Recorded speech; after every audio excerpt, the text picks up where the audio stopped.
Bé, aquest és el meu novè llibre. És un llibre de no ficció, però com amb tots els llibres hi ha elements autobiogràfics.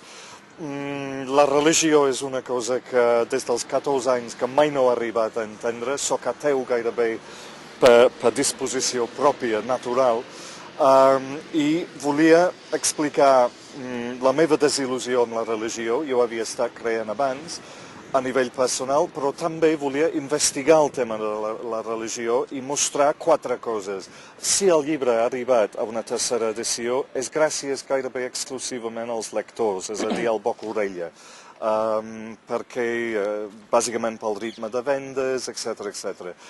I això és el que m'agrada, que hi hagi com a mínim una mena de debat i interès a nivell del carrer, perquè bàsicament, evidentment, aquest llibre no és per 4 acadèmics, és per absolutament, sempre he escrit de fet, per absolutament tothom. Hi ha un capítol en què explico la teoria, ara cada vegada més, diguem, gairebé confirmada del tot, que Jesucrist com a persona física no va existir mai, vull dir, I els teòlegs aquests li havien explicat això, m'ho va dir, li havien explicat, i nosaltres ho sabem això, el que passa, això no s'explica a la gent en general.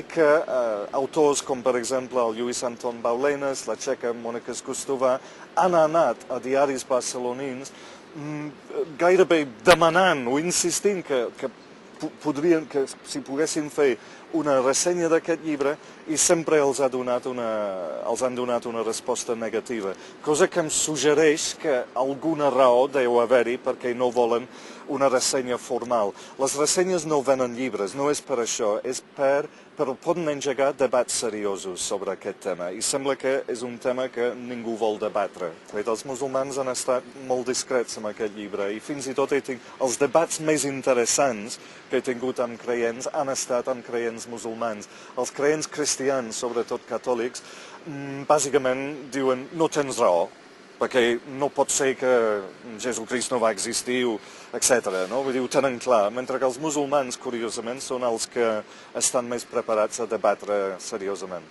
És que per demostrar una mica l'arbitrarietat del començament de les religions, agafo una de molt recent, que existeix a un illot de l'illa de Vanuatu, que és la religió de John Frum. I John Frum va ser un afroamericà que va venir a aquella illa cap allà als anys 40, va marxar i estan segurs que és un déu perquè amb ell va portar tota una sèrie de coses que no havien vist mai, com ràdios, Coca-Cola, etc.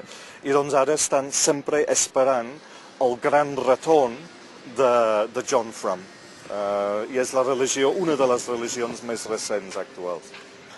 Doncs aquest llibre, com tots, és per absolutament tothom. Creients, no creients, és absolutament igual.